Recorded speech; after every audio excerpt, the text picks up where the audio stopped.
It is recommended prior to challenging the CBO that the student review Chapter 19 in Pilbeam's Mechanical Ventilation, Physiological and Clinical Applications 4th edition, pages 417 to 441 inclusive, the chapter on basic concepts of non-invasive positive pressure ventilation, and to challenge the review questions at the end of the chapter. Non-invasive ventilation is a real advance in the management of both chronic and acute ventilatory failure. It is the absence of an endotracheal or tracheostomy tube which defines non-invasive ventilation.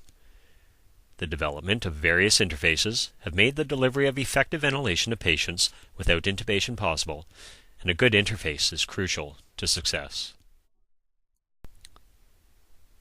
Prior to the challenging of the CBO, it is suggested that the student review their mechanical ventilation 2 notes, looking at the chronic and acute patient populations for which this form of therapy is indicated, as well as specific inclusion criteria, as well as exclusion criteria, to see if this therapy is warranted and if in fact it will be successful once it is begun.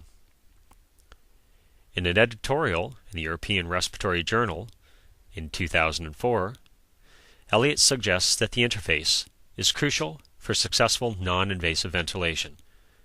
In fact, it is the interface that typically warrants whether or not non-invasive ventilation will be deemed successful, as well as time spent at the bedside. A sound understanding of the various forms of masks is important prior to the challenging of the CBO. There are different forms of nasal masks available on the market, including the nasal pillows shown here, as well as more commonly in the acute care setting is the mouth and nose mask. This is typically what you're going to see in the emergent situation.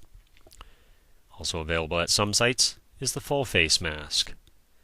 Important with all of these is sizing as well as application at the bedside. Verify, interpret, and evaluate the physician's order.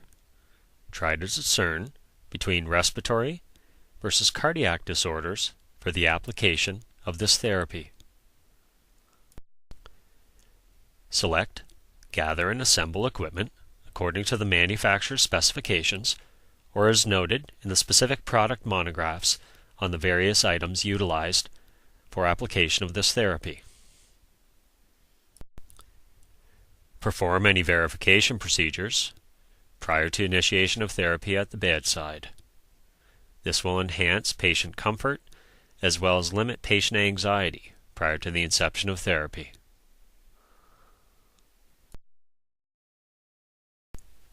Use aseptic technique throughout the procedure. Wash hands at a sink or with an approved alcohol-based product. And don gloves for all aspects of the procedure at the patient's bedside. Identify the patient, yourself, the department that you represent, and your role as a respiratory therapy student at NBCC SJ. Explain the procedure to the patient, family, or others, and confirm understanding as appropriate. Size and fit the mask according to the manufacturer's specifications, as well as how the clinical situation warrants, whether it be a nasal, oral, or full face mask. Adjust parameters as per physician's order, or estimate the patient's needs appropriately. Verify whether or not the item that you are using is PEEP compensated or not. This can alter the level of ventilatory support that the individual is getting prior to the inception of therapy. Pressure support should be used for ventilatory issues, and baseline or CPAP for cardiac or oxygenation issues. Set alarms and adjuncts appropriately according to manufacturer specifications or according to the specifications or capabilities of the particular device that you are using. Gently connect the machine circuit to the patient interface, ensuring patient comfort, as well as monitoring the patient on both the ventilator as well as the bedside monitor for any adverse effects on vital signs and/or hemodynamics. Observe and monitor system for patient comfort and safety and the benefit from therapy. Adjust parameters appropriately in response to changes in patient status.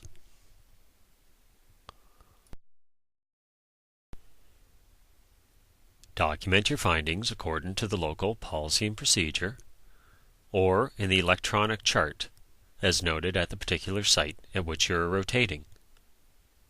At this time, you should also notify the preceptor to whom you are assigned and the appropriate members of the healthcare team.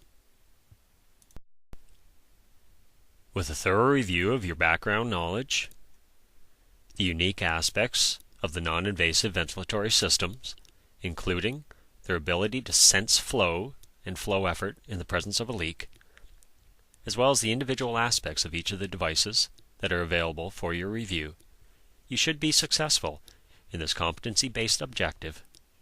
Initiate non-invasive positive pressure ventilation. Good luck.